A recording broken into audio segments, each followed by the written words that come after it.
Before we start this podcast, I want to definitely remind you of a sponsor for Fresh of the Word, 20 by 20 Apparel. Founded in 2015, 20 by 20 Apparel brings original tributes to pro wrestling's classic arenas, moments, and events. They look to spotlight the bloopers, bleeps, and body slams along with the biggest, smallest, strangest, and strongest. In the world of wrestling where there's hundreds of shirts, promotions, flyers, social media accounts, and ads, don't get lost in the sea of parody shirts and display fonts. They can provide professional graphic design services at a reasonable price. 20 by 20 also hand screen prints all the tees in-house. So if you'd like to discuss a possible run of tees, posters, koozies, foam fingers, or even Zubaz, then drop them a line at 20by20apparel.com. That's the number 20x, the number 20apparel.com. And also check out their enamel pin line. It's super cool. Fresh is the word. I'm Jim Duggan, got long wood for plenty hoes. I keep it fresher than fresh, but you already know. You suckers bummy, I'm money, I got a ton of flows. My weed loud like a motherfucking thunder roll. Your shit quiet like you ballin' on a budget though. We see your kicks and we laugh and yellin' what it goes. You see me shining like a suit on puffy. You know my grindin' shit is too strong, buddy. That's why the dude call money. I be stuntin' like it's nothing at all. Cause it's nothing to me, it's probably something to y'all. Trying to smoke like me, then come and fuck with your dog. Got a closet full of kicks, you can't cop it tomorrow. And I'm fresher than the freshest, you can tell it's in my essence. Bitch, you see the way I'm rapping, yes I do this shit to death. I tell I'm running out of breath, I tell somebody cut a check. But either way you know it's fresh, and either way you know it's fresh. Fresh, we fresh. Fresh, fresh, fresh, goddammit, we fresh. Fresh, fresh, goddammit, we so damn fresh. All right, welcome to the Fresh of the Word podcast. I'm your host, Kelly K. Fresh Frazier. And like always, we have the freshest of guests for you. And my guest for this episode is Skylar Patridge. She is a freelance artist, illustrator, and cartoonist. You might know her currently and recently for her works on Relics of Youth from Vault Comics, Reversal on Dark Horse, and Volume on Scout Comics. How you doing today, Skylar? I'm doing good. How about yourself? I'm just hanging in there. Lot going on in this world. So, I guess we just gotta be like, stay self-care, stay safe, stay, productive, do things that we like, even though, if we're just cooped up in our house. But like you were saying before we started recording, someone like you already always working, at home. So it just, other things that are kind of heavy these days. Yeah. I think the adjustment to the gravity of the world right now is the biggest change for me personally. Aside from just the inconvenience of I can't run to the post office or I can't run to the grocery store as easily, which are small things. But it's definitely, there's a lot going on in the world and it's scary times, and just trying to adjust to that, but also, like you said, take care of ourselves. And I think I'm actually taking better care of myself now than I was prior to. So sleeping a little more and trying to exercise a little more. Right. Like you said, self-care, trying to be a little bit kind to myself. Yeah, because even like with me, I'm just working at home with my just regular day job, and there was like a significant like improvement about how I'm taking care of myself, like being at home in comparison to being in an office environment. And like I love working from home now, and I don't ever want to go back to your regular like office environment thing. But yeah, like when like in these times, it's like you kind of get reminded that maybe you need to take better care of yourself in certain ways. Definitely. Yeah. I think, prior to all of this going down, God, I think I would get maybe 4 or 5 hours of sleep a night. And now I'm really pushing more for 7, pushing more for 8, and trying to eat better. I don't know. I was running myself pretty thin prior to all of this. And I think that,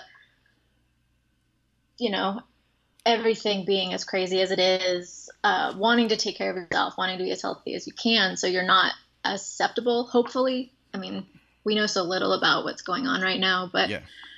just trying to be a little bit more cognizant of when you're running yourself ragged and running yourself down, and trying to address that. So, when we're not in a global pandemic and you're not working like on stuff, like what are some of the things that you do to sort of like pass time or just to get your mind off of work? Being totally honest, I haven't had a lot of free time for about the last year and a half.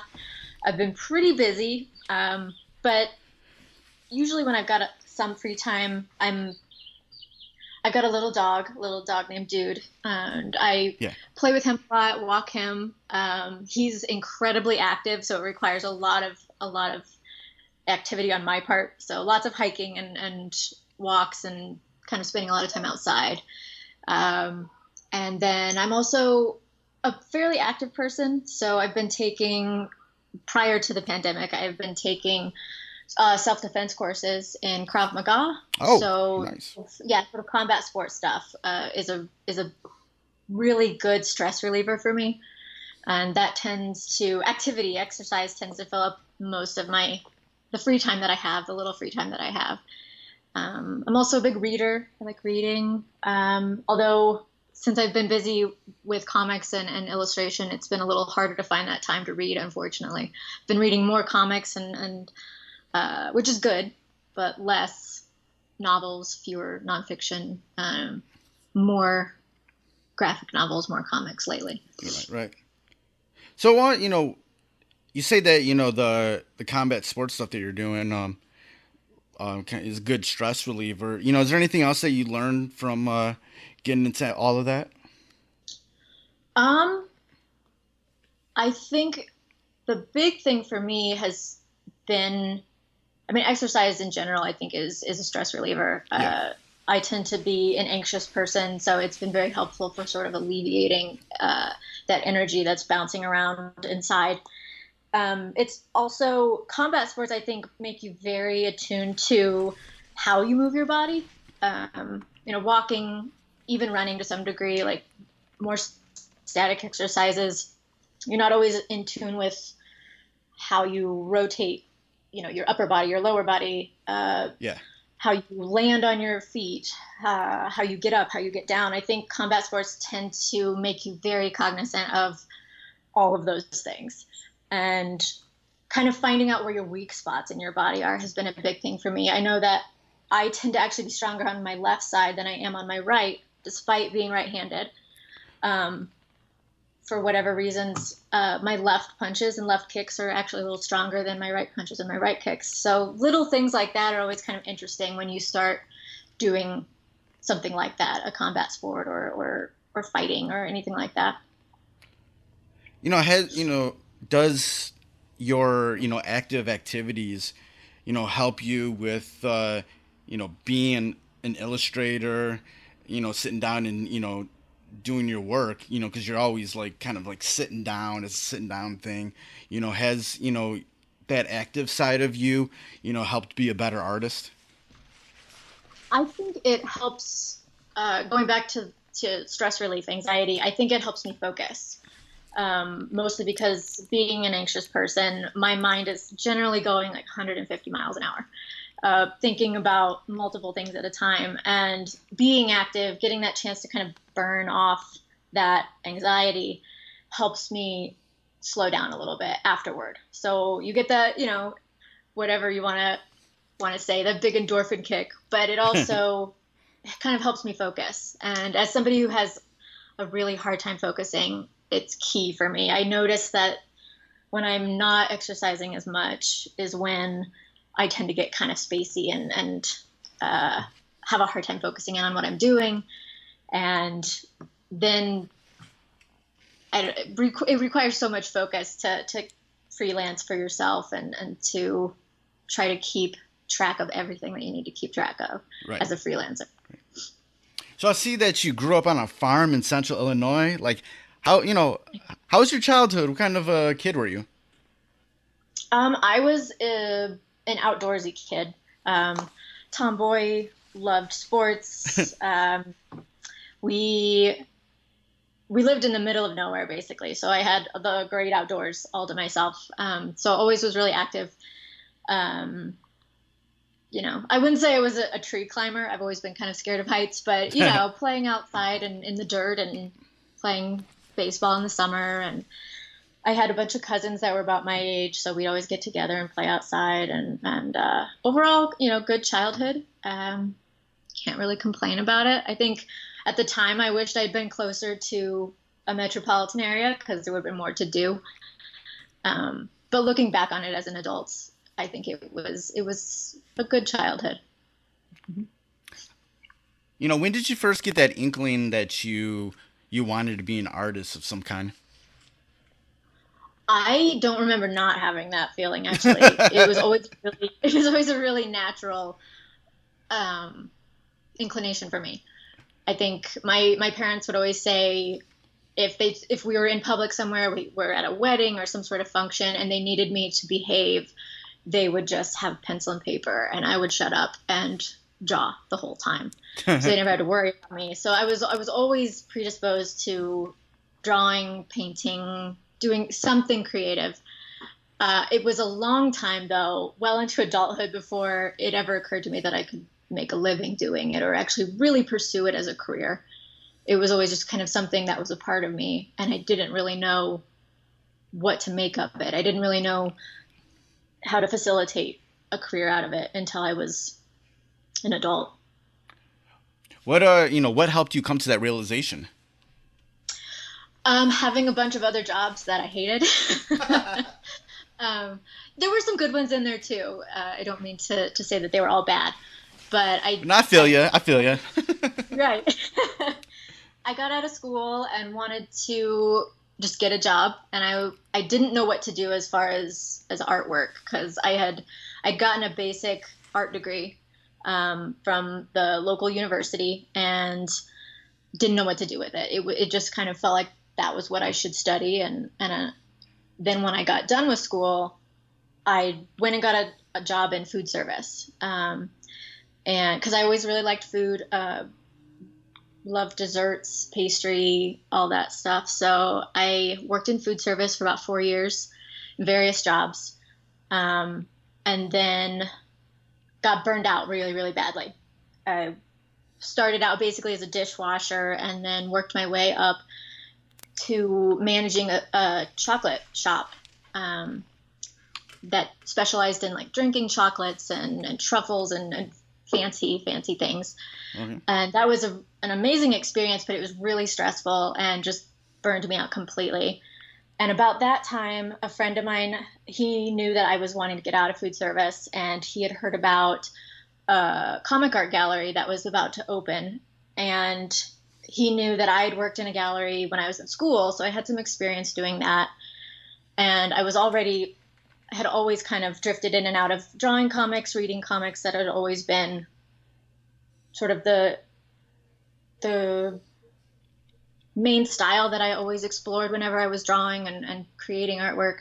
Okay. And so I had the comic background, I had a little bit of gallery experience, and so I went and applied, and working in the gallery setting introduced me to more artists, kind of got me around that artwork more. I was hanging comic pages, I was hanging comic art, and got me more excited and kind of thinking I wanted to possibly explore that again. And so it was not necessarily something I thought I could make a career out of. I had no idea. But making some friends in that environment, getting to know some people, they kind of push you to want to start drawing again, to play around with stuff, and you start exploring other avenues. And it was probably a few years into revisiting artwork that I thought, well, why don't I just give this a shot? This is one of the few things that has always felt really natural to me. And so eventually I was well into my 20s at that point. But I decided I was going to give it a shot and see what happened.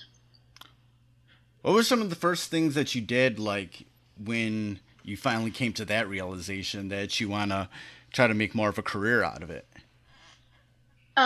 Well, some of my friends had been doing, my art friends had been doing conventions, sort of local conventions in the area, and they encouraged me to reach out to some people that were in charge of tabling. And so I started doing more conventions and kind of putting myself in the industry that way. So I came in, I know a lot of people come in making the comics. I kind of came in from a convention route, making the artwork and figuring out where I wanted to fit in the whole scheme of things. And so conventions kind of encouraged me to make more artwork. I was doing some cover stuff. I was doing some little comic shorts, doing pinup art. I was kind of doing the whole thing. And going to more conventions, you meet more artists and kind of network in that way, and start talking shop with them and what they're doing and how they're working and kind of going about it that way. So kind of from the ground up, networking was my first step into how to pursue that sort of career. And, what did you learn from that time? How do you feel like you fit in? I don't know. I don't know if I do fit in. I think the things I would say I learned would be that you got to make the work. That was the big thing for me. And you meet a lot of people that want to do the work, but maybe they don't have the time, they don't have the opportunities, the privilege of finances to pursue that. I was in a position that did allow me to put some time into it and actually make some of that work and keep trying to get better.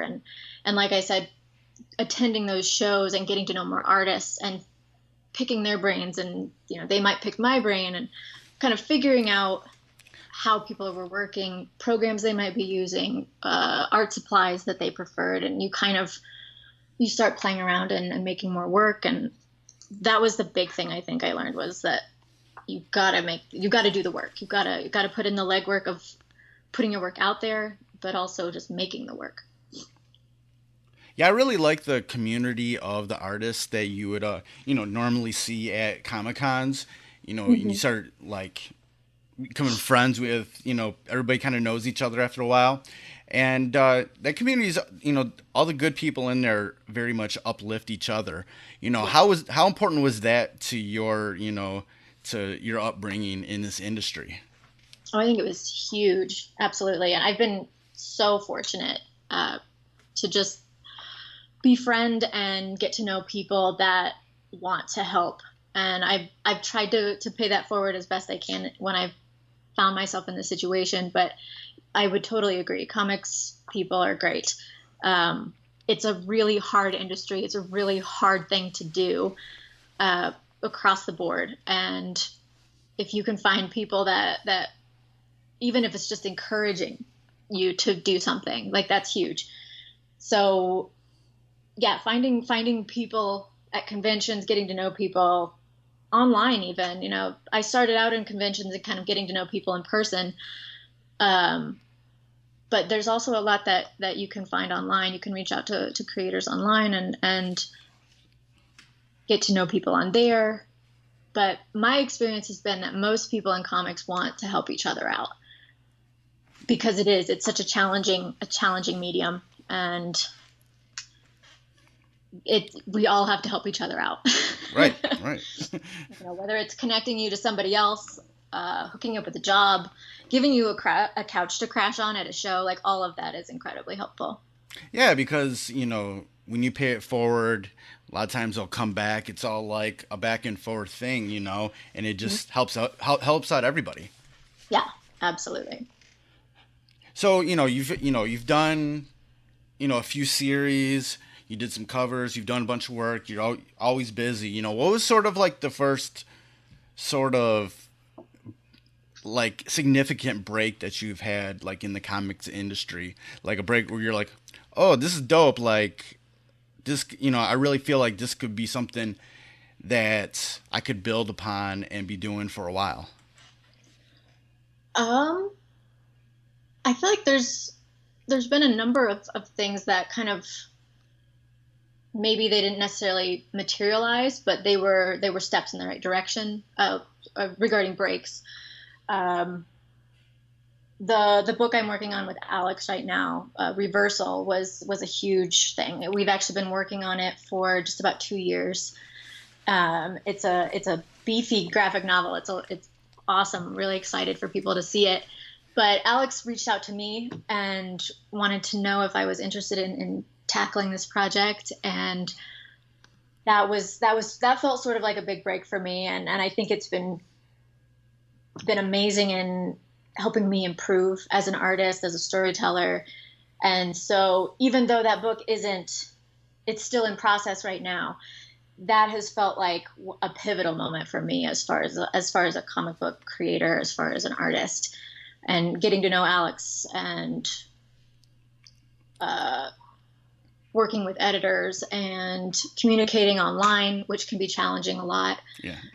So that, I would say, has been one of the biggest breaks, and it's still kind of an ongoing thing. And that's kind of piggybacking off of that. I think talking with other creators, you're kind of always breaking into comics. I don't know if there's ever like a big break necessarily. Right. It's always like a continual thing, Right. Kind of like music. I feel like music is a similar thing where you have to stay relevant. You kind of are always breaking in and trying to stay in, I think is what you hear a lot of people say is, right. You can break into comics, but then you have to stay in comics. The one thing I love about like comics though is that everybody kind of like a lot of people, especially like the people you see at the the artist alley and everything, like they continue to push like all of like their whole catalog of things that they have access to still, like whatever stock that they have, old or new, they continue to push it like it's a new thing, whereas like in music sometimes bands and artists will just kind of like move on from each project, as one project comes on, they'll just kind of move on and not really put any energy to anything from the past. So that's what I kind of like about the in comics, is that like, because like sometimes it can be such a long process that they'll also put that much time in keeping it alive after the fact. Definitely. Yeah, I tend to tell people sometimes stuff will come out that I've worked on years ago. Right. So I've talked with other artists, with other comic creators, and they've all said the same thing, is because comics do take so long. Sometimes when something finally comes out, you're like, oh God, I'm so much far beyond this. You're looking at that and like, I could have did this better. Right. Yeah. That's our plight, I guess. So during this process right now with Reversal, like, what have you learned about, tackling a project like this, and working with the people that you're working with, the writers and the editors? What's some lessons that you feel like you've gotten better with, during this time? I think a big thing for me has been just being a better storyteller. It's been a big push for me creatively to create better layouts, just better panel content. I think it's been artistically very challenging, but in the end, I think I'm a much better storyteller because of it. Figuring out, because I think whenever you're laying a comic out, whether you're doing it from an artistic standpoint or whether you're doing it in a collaborative sense, it's a lot of problem solving and kind of figuring out what's the best way to tell this story, what are the best visuals to use to tell this story, and communicating with Alex and with Ricky as our editor on this project, and Kelly Fitzpatrick is coloring it. So we're all kind of in communication with each other regarding the best ways to tell the story visually. And so it's been both pushing me to be a better artist and better at laying out those pages and the panel work, and also better at communicating how I see something with the team. How does it usually go when you're kind of going back and forth with ideas in that regard, in regards to, how is the scene going to look? What's the body language going to be? How's the facial expressions going to be? Like, and how do you kind of keep from, like, expressing your ideas, but at the same time, not backing down in a certain sense to, your ideas, but also collaborating with other people's ideas? I mean, for the most part, I think I've been really fortunate that I think this team's kind of on the same page as far as how we see most things. Usually Alex has been great about making sure, like, that I understand what those characters might be feeling, whether she just makes a note of a character being sad, or a note of somebody's body language. There's usually enough direction there that I can suss out the overall mood that she's going for in a scene. There haven't been too many, like I said, I've been fortunate. There haven't been too many moments where I felt like we just were on totally different pages for how a scene should play out. Now, another, comic that you worked on is Relics of Youth, and that was something that I did read. I think I have to finish it though, but I really did like the artwork in that series. How did you get linked up with that series? That was a stroke of luck. I had Vault actually reach out to me. That was another project that was a long time coming. The talks and negotiations for that kind of started long before it came out, or long before production started on it. And so they had reached out, said that they had a project that they were interested in doing, and if I had the time to fit it in. And then we kind of went from there. So that was purely just, I was lucky. I think I had the benefit of having put my work out there and having a portfolio online that was easy to access. So I think Vault was aware of me due to online presence and online portfolio. But yeah, they actually reached out about that project. Yeah, really, what was it like working on that project in regards to, getting your vision and everybody else's vision all on the same page? I thought, the writers and Adrian at Vault were awesome about just encouraging me to go for it. So there were not too many instances where I felt like I missed the mark on things. So they kind of just let me create this world, this mystery island, and kind of the magical elements that surround it. And so I don't know, it was just kind of I had a lot of freedom in that project. That was kind of fun. So it kind of let me stretch my legs and kind of swing for the fences visually, as far as the fantastical elements and kind of the world building was a lot of fun to do. So. Yeah, I've heard a lot of good things about, working with Vault in that regard, that, they really let you, push the envelope in regards to your, imagination in regards to building these worlds. Yeah, absolutely. And I felt like Vault's an incredibly encouraging team.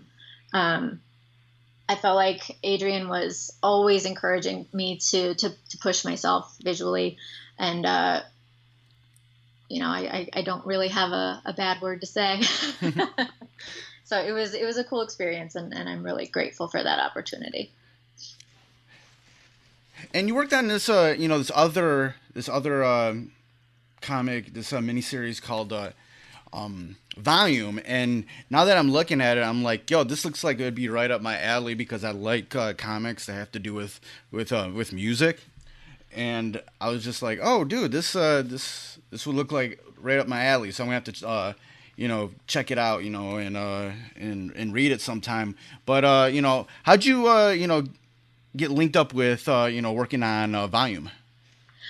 That was a situation where I was approached after an artist had to drop off the project, and so the writer and the editor had reached out to me and were interested to see if I wanted to jump on board. We didn't really, this Scout wasn't attached at that point. We were kind of just talking about the world that was going to get developed and the characters and this sort of dystopian future that relies heavily on color and the absence of color. So there's kind of a very cool storytelling element from that regard, which was one of the big selling points for me when they approached me about it. So that was I kind of came in to replace another artist who unfortunately had to drop out, but it's a super exciting project, and it's been kind of a long time in the works, but we're working on getting it out this year, and I think people will be really excited about it. Okay, so it's still not out yet? Not yet. No, it'll be out. Should be this summer. All right, good. Yeah, I'm being on the lookout because it looks right up my alley. I'm a music guy, so like, looks like something I would definitely be interested in. I'm looking at some news articles online, and I see what you're talking about in regards to like color versus non-color and stuff like that. Mm-hmm. And that looks dope. Like, in general, what do you hope your what do you hope your artwork in these comics, what part of the story do you hope that you can convey, combining it with the words of the author? The emotional element is usually always paramount for me whenever I'm approaching a new piece of work.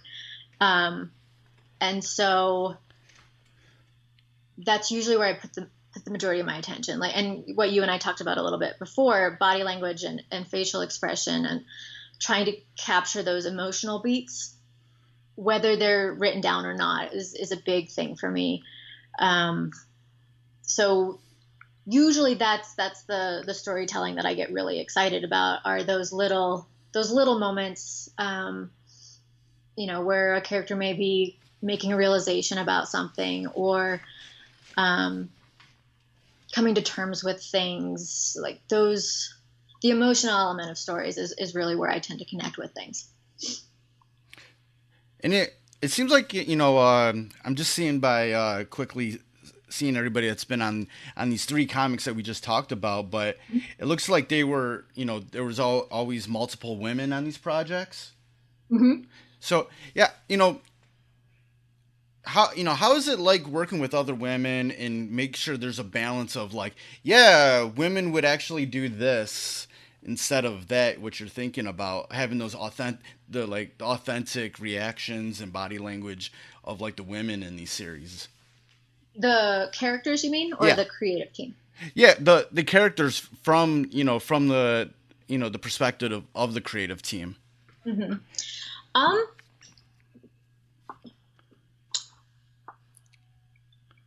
I'm not sure. I mean, typically, I think the creative teams I've been a part of have all been very communicative, and it's been easy to run those thoughts by people. And frequently, like I said, we've kind of always been on the same page, so there hasn't been a lot of conflict in regard to that.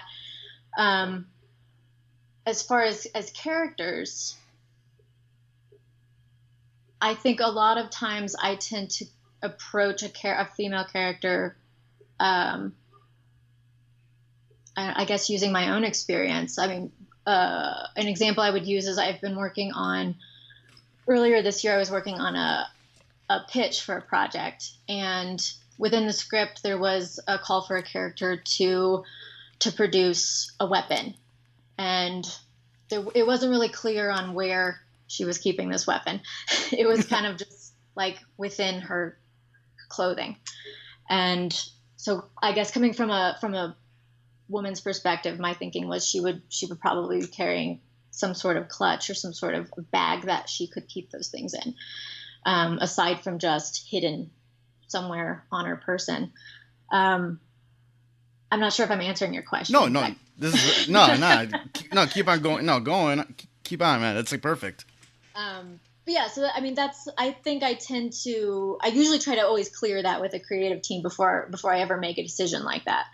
But if I think there isn't quite enough information, or a character might make a decision differently, or might be motivated to do something differently because of them being a woman, then I usually try to reach out to the creative team about that before I make that decision.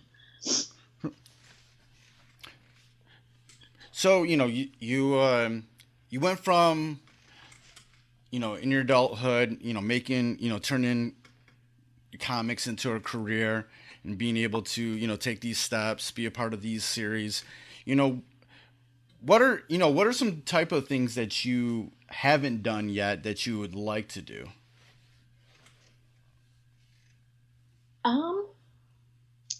Within comics, I guess going back to the pitch project that I had just mentioned, that project has been new for me in opposition to the stuff I've done prior to, in that frequently a writer or a creative team will reach out to me with something that's pretty much written. And the pitch project that I mentioned was actually not written yet. So I was kind of in on the ground floor at that point. So it felt more purely collaborative. It wasn't here's something to work off of, here's something to draw, and then we'll collaborate. It was actually collaborating from the beginning. So I got to be a little bit more involved as far as pacing, maybe characters' motivations, characters' body language. Like, I got to be a little bit more hands-on in regard to some of the narrative, not necessarily writing it, but I got to see the story kind of come about and got to make some notes and contribute to the story being written. And that was really, really exciting. So I would hopefully going forward, would like to have a little bit more creator-owned, like from the ground up work, and where I'm kind of in there from the beginning, kind of developing that story and not purely coming in as an artist, but also that creator of that project too. So that's a big thing that I think I would like to explore in the comics side. And then from as an illustrator, freelancer, I do have interest in storyboarding. That's one thing I always was interested in, and it just kind of never knew how to kind of move in that direction yet. But it's something I'm interested in and have been kind of exploring outside of comics as an illustrator and freelancer. Something that I hope that I can look into in the future. So, like, storyboarding as in,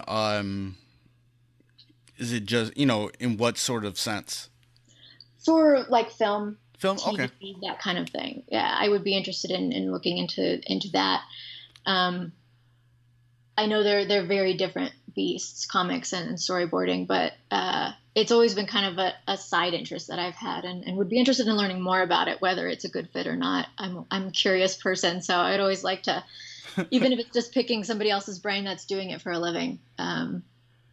That's definitely another field of interest. Is there anything, like, outside of, like, an illustrative standpoint, artist standpoint, that you would, like to do, as a project or whatnot? You mean outside of artwork, just like a totally different field, or? Yeah, something like a totally different field, or something that maybe you can use your artwork skills in, but it's kind of like outside of comics or movies or something. Is there anything that you ever just floats in your mind that you would like to at least, like, maybe do a project on or something? Not that I can think of off the top of my head. But that being said, I'm always very open to different kinds of projects. I think prior to doing comics, that was sort of my thinking when I went into food, was to pursue pastry and confection and sort of food art. I wanted to make pretty food. So that's why I was managing a chocolate shop that sort of specialized in very pretty chocolate. And so using kind of that artistic creative part of myself in the food service industry. But as far as anything right now, I haven't really thought beyond comics and storyboarding and that kind of area. But I am always open to other opportunities, of course. You just like being an artist in whatever you do. Yes. Whenever I think my big love is storytelling. And so whenever I get the chance to tell a story, even if it's something small, like that's one thing we were talking about a little bit earlier. What do you like to focus on in projects? And those emotional moments are such a big thing for me. I like storytelling in the broader sense of comics and graphic novels. But I also like the little stories that I can tell within the comic. Yeah. So body language, eye contact, facial expressions. Like if I can convey information or little micro stories within a comic, then that's a lot of fun for me. So I always like when I get an opportunity to kind of play with characters interacting or add a little bit more dimension to a conversation. Like that's stuff where I can get really excited about. Whether it's someone from the past or even something present, is there, where did you sort of get that love of storytelling from? Was there anybody that you looked up to, was influenced by? Is there anybody that just comes to your mind? I think early on, just because I kind of was always drawing, and usually all my drawing, even as a kid, there was some sort of narrative to it. And that I think was just kind of a natural development. I think I just always was not always very comfortable with speaking, but I wanted to say something, and visuals made a lot more sense to me than like say acting or doing something in a speaking term or performance. But telling a story visually made a lot more sense to me, and it felt more natural. So I think that was kind of a push to kind of always want to draw stories. A lot of, like I said, I think my parents have probably a box full of just stories that aren't really stories, but they're just some sort of like sequential, like, I don't know, 4 panels of, somebody doing something, but they may not even have words on it. It was just kind of like, I wanted to tell a story, however long or short that it was kind of always a natural thing for me. When I got a little bit older, though, I think I got pretty heavily influenced by, I don't know, I would say I got influenced artistically by Phil Noto when I was in high school. And that was kind of, I thought his art was so new. It was fresh for me in a comic sense. I hadn't seen comic art look like his. I don't know. I feel like I didn't have a huge, broad experience with comics as a kid, growing up in the middle of nowhere. But I did stumble onto his work when I was in high school, and that was kind of it reignited my interest in comics and in artwork and what comics could look like. So that kind of pushed me into thinking, well, I don't have to draw like Jim Lee to make comics. Nothing against Jim Lee, love him. But it was just kind of interesting to see like comics can look a number of different ways, and they can tell infinite amount of stories, and they're so versatile. And so I think that would be, he's usually always a figure in comics that I think back to as somebody who kind of inspired me to want to keep telling stories, to want to keep developing my own comic style, and to keep going forward in that. I mean, I think we're kind of constantly inspired. As long as you're consuming some kind of media, you're kind of always inspired by other creators. But he's kind of one of the earliest people, I think, kind of changed my perception of what comics could look like, and that I should keep telling stories. And like I said, it didn't have to look like a traditional comic. It could look any number of ways. When it comes to like comics or novels or TV shows or movies or whatever that you read, consume, or whatever, what's your favorite kinds of things to read or watch? I will always be hooked by a spy story or espionage, backstabbing, like chaotic neutral characters tend to always rope me in. I want to read about characters that you're rooting for, but they're not. Maybe you shouldn't be rooting for them. You're kind of conflicted in your support for them.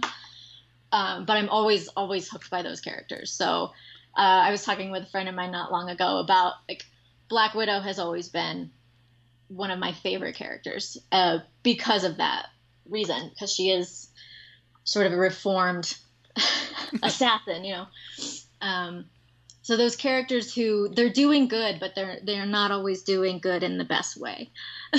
Right, they're not squeaky clean. They've done some dirt in the past. Right. And then, I mean, I've just always been very interested in, like I said, espionage stories and spies with gadgets and all of the thinking you know what's going on when really you don't have a clue at all. Like, those stories have always been easy sells for me. A while back, you posted this picture, and then you posted it again recently of this Mad Max photo shoot that you did, and it was so badass. I was just like, I have a crush on this look. It looks so dope. Like, tell me about this. That was... it was a weekend event that actually happened a couple years back, and it was the main point of it was they wanted to kind of give a stage, a showcase for local photographers and local costumers and local makeup artists. It was kind of just a big event to showcase a bunch of local creators. And I don't even remember how I heard about it, but I went to the little, they had like a casting session, and they, took your picture and did a little interview with you, and I got selected to do it. And so they basically designed a costume for me to wear and had a makeup artist come in and somebody come in and do my hair. And then there were a large number of other people that had this same thing.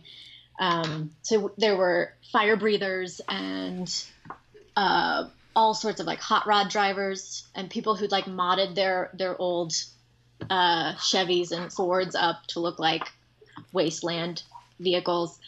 So it was a big production, and it was a lot of fun, and I just let them treat me like a doll and do whatever they wanted to me. And then just got to like walk around with my bat that had nails in it and act like I was a badass. So it was a lot of fun. Nice. That sounds like a lot of fun. I know. I wish I could just wear that look all the time, but I might. I don't know. I don't know if society would be okay with that. At least not right now. I think right now would be like the perfect time. It'll be fine, Fair. I mean, we're all walking around with masks anyways and stuff. We're all looking ridiculous these days. So, it's a good look on you, It'll be fine. I appreciate it. All right, before we get out of here, I always like to ask this question of people. It's that what's sort of a nugget of knowledge from your life and career that anybody listening to this, doesn't matter what they do, avenue of artistry that they're in, that they could sort of project into their own life? From a creative standpoint? Creative, life standpoint, doesn't really matter. Something you've learned.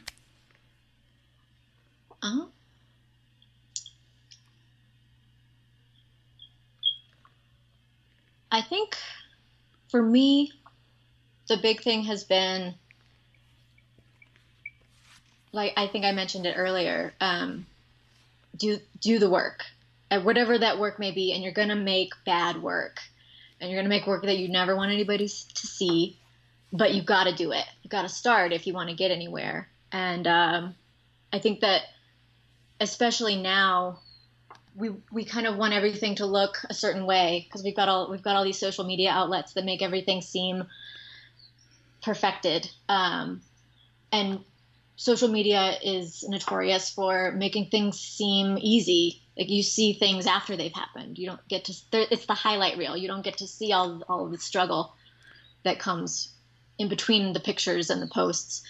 And I think for me personally, just making the work, hating the work, throwing the work away, and making more work has been a big thing for me. And, you know, I worked day jobs when I was first getting started. I worked in an art gallery. I worked in a art supply store. I worked in a comic shop. And then on days off, I would make the work, and sometimes I liked it and sometimes I hated it, but it all kind of contributed to my style, whatever that may be, how I approach work. And I think that would be my biggest thing for people getting started, especially, is just start something and finish it and then start the next thing. And not everything's going to be perfect. Not everything is going to look good. You're not going to be proud of everything, but it all builds and it contributes to what kind of artist you're going to be from there, what kind of writer, what kind of colorist, whatever. Just do the work. Nice. All right, it's been great talking with you, Skylar. You too, man. A lot of great stories and information. Where can people go online to get more information about what you're up to? You can find me on Twitter and Instagram, and those are both at Sky Patridge. It's Skye Patridge, Patridge. And Twitter is usually where you can kind of find out what I'm doing most recently. And then Instagram, of course, you can see lots of pictures of my little dog and whatever little sketches and stuff I'm working on. And then my website is skylarpatridge.com. Hey, yo, thank you for listening to this episode of Fresh is the Word, hosted and produced by myself, Kelly K. Fresh Frazier, empowered by Anchor at anchor.fm/Fresh is the Word. Intro theme music by Foulmouth, Shimmy Bango, and Knox Money. Fresh is the Word is available on all major streaming platforms. Please rate and review on Apple Podcasts and Stitcher.